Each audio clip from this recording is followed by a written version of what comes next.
അങ്ങനെ 2024 കഴിഞ്ഞു. 2025 വരാൻ പോണേപ്പ.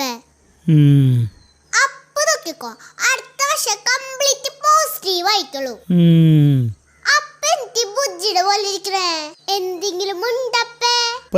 നിനക്ക് ഇതിനും ഭേദപ്പം ഉണ്ടാണ്ടിരിക്കരുതായിരുന്നു. ചോദിച്ചൊരു ഉത്തരം പറ. പേപ്പർ കിട്ടിയാ? പേപ്പർ കിട്ടാന്നില്ല, മാർക്ക് എനിക്കറിയാം. അതെങ്ങനെ? ഇത്രക്ക് ഈസിയുള്ള ഒരു എക്സാം എന്റെ ജീവിതത്തിൽ ഉണ്ടായിട്ടില്ല. അപ്പൊ ഫുൾ മാർക്ക് കിട്ടിയിരിക്കും അല്ലേ? കിട്ടണ്ടായിരുന്നു. പക്ഷേ എന്താ ഒരു പക്ഷേ? ഒന്നും പറയണ്ടപ്പേ. എന്റെ അരിയത്തിലേക്ക് ഒരു ചെക്കൻ എന്റെ പേപ്പർ നോക്കി കംപ്ലീറ്റ് കോപ്പി അടിക്കണപ്പേ. എന്നിട്ട് ഞാൻ എന്തെന്നറിയോ, എല്ലാ ഉത്തരങ്ങൾ തെറ്റേ ചോദിച്ചു. അങ്ങനെ എന്റെ നോക്കി അവർ ശരി ഉത്തരം എഴുതണ്ട. എന്നിട്ട് അവസാനം ശരിയാക്കി എഴുതിയില്ലേ?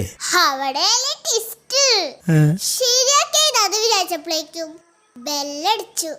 ആ തെറ്റിയത് പേപ്പർ ടീച്ചർ